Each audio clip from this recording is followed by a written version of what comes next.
Welcome to the Beer Den Podcast. Tonight we'll be drinking Alltechs Lexington Brewing Company's Kentucky Bourbon Barrel Ale.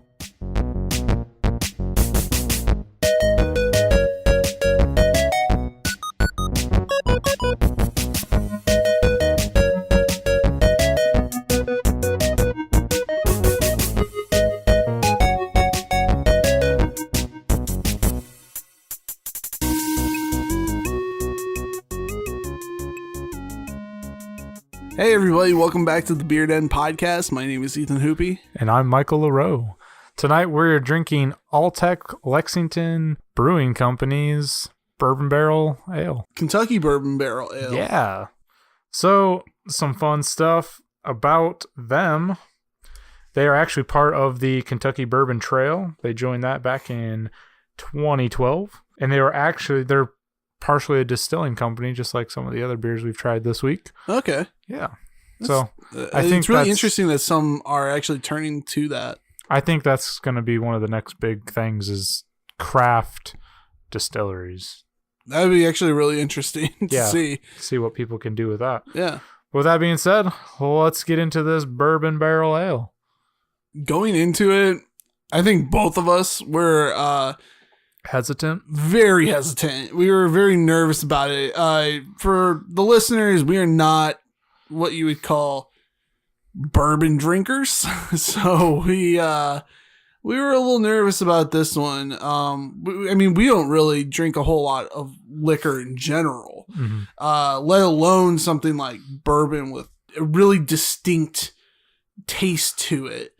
Smelling this, you can definitely tell it has a huge bourbon taste. Yeah, you can tell it's a bourbon barrel like style beer.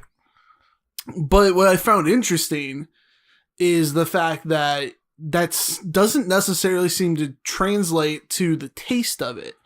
The taste, I don't really get a lot of the bourbon barrel or just bourbon flavoring. It actually is a surprisingly smooth beer. Mm-hmm.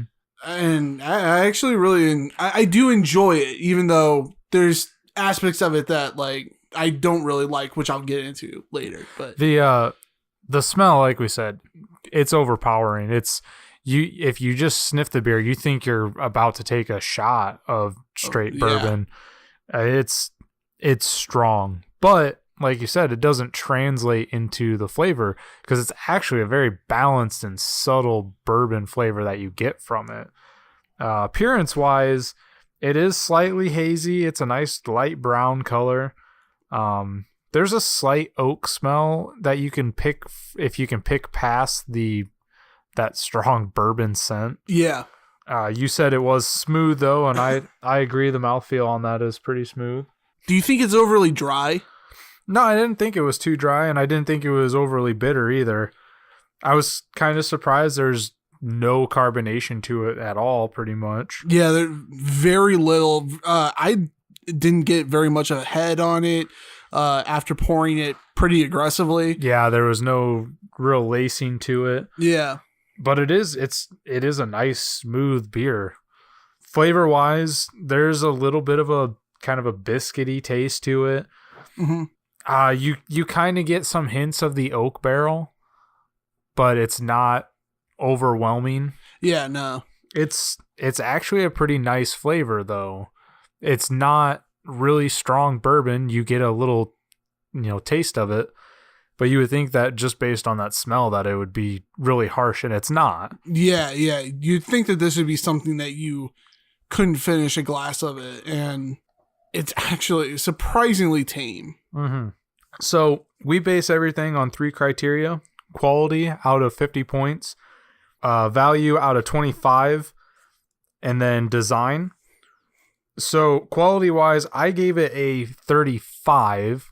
What did you end up scoring that? Again, very similar, 37. 37. So that's pretty fair. Value-wise, This is $14.49 for a 4-pack. It's extremely expensive. So, and especially for a craft beer, that's pretty high up there. Yeah. I don't think it's quite worth that. Even for a 6-pack, you had said, like, that would be... It would be very expensive just for a 6-pack, let alone it being a 4-pack. Yeah. And yeah, just, I think that there's so much out there that's at a better price range that unless you are specifically looking for a bourbon beer, I don't think that this is the one. I don't think this is something that you're going to want to like bring to a party and like just drink casually. This is going to be something that's like maybe a one-off. Maybe you're going to probably treat once this in a while, just like drinking a glass of scotch or bourbon or whiskey. I mean, it really is like a top shelf version of a beer. Yeah, you have one on the rare occasion after maybe a hard day or something. Yeah. So I actually scored it lower because of that price. Even at a 6-pack, I don't know if that would justify the high price. But I know these types of beers do typically tend to be more expensive. But I gave this an 11 for value. 11, yeah. See, we're actually kind of doing pretty good at staying right in line with each other. I put it at 10. Mm-hmm. I think that price is just a bit outside of where I can feel comfortable spending on any kind of regular basis. We have so many other beers that are a much better price. You get more of them, and they have probably just as good flavor. Yeah, I think for me, it comes down ultimately that it's a 4-pack for that price. Yeah. At a 6-pack, I could more easily justify it. Yeah, especially because of how, I mean, it is pretty good. Yeah, I like the flavor of it. It's just that's almost $15 and you're not even getting 6 of them. Yeah. I mean, if it were $13.49 and it was a 6-pack, I mean, that's not out of the realm of possibility. I mean, that's actually kind of competitive with, what is out there. Some beers can get kind of expensive. Mm-hmm.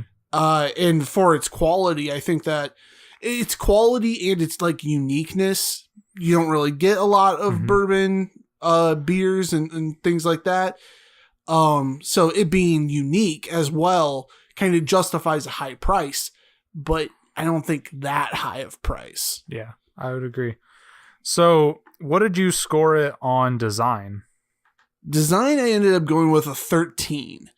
The reason for such kind of a low score, I mean, it's kind of in the middle area, but usually we're pretty generous with design scores. As with this one, the actual image on it is of a bourbon barrel, which is good. I feel like it's fitting, yeah. Yeah, it's very fitting to what kind of experience you're going to be having. But the biggest issue that I see is that there is very little information on the bottle, and the little information you do get is it's kind of hidden. It's vague, yeah. It's vague and it's hidden. Like, just finding out the alcohol content on it, it's in very small print off to the side. And I think that would be something, I mean, it's at a 8.2% alcohol. And I think that that's something that you would want a bit more displayed. Let people know kind of what they're getting into. Yeah, at first I didn't even think it had the alcohol content on it. I mean, they have, you can visit our website for the story behind the microbrewery. I like the logo, but you could technically call this a description. It says ale aged in oak bourbon barrels. I mean, you kind of get that from the name, though. Yeah. It's not really a description. It's not. There's no fancy words about what else goes into it. I really like how the bottle actually has some horses stamped into it.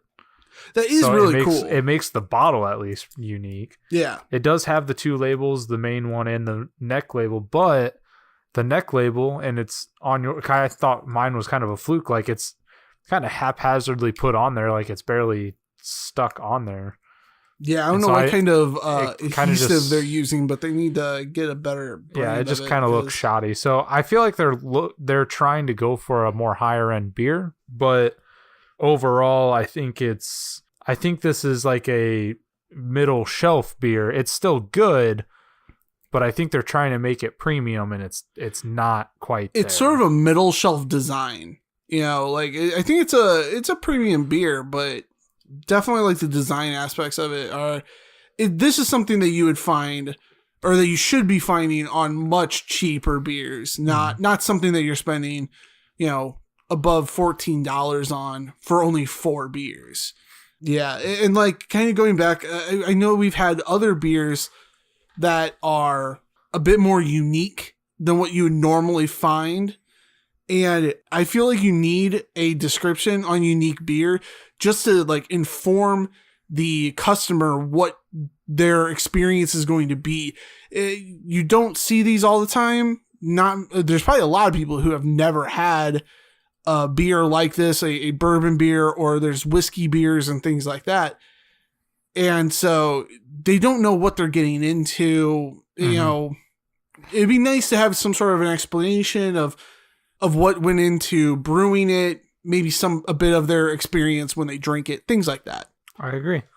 So overall, I ended up giving it a 58 out of 100, and Ethan, looks like you gave it a 60. Yep. So overall, that's a 59 out of 100 for Alltechs Lexington Brewing Company's Kentucky Bourbon Barrel Ale.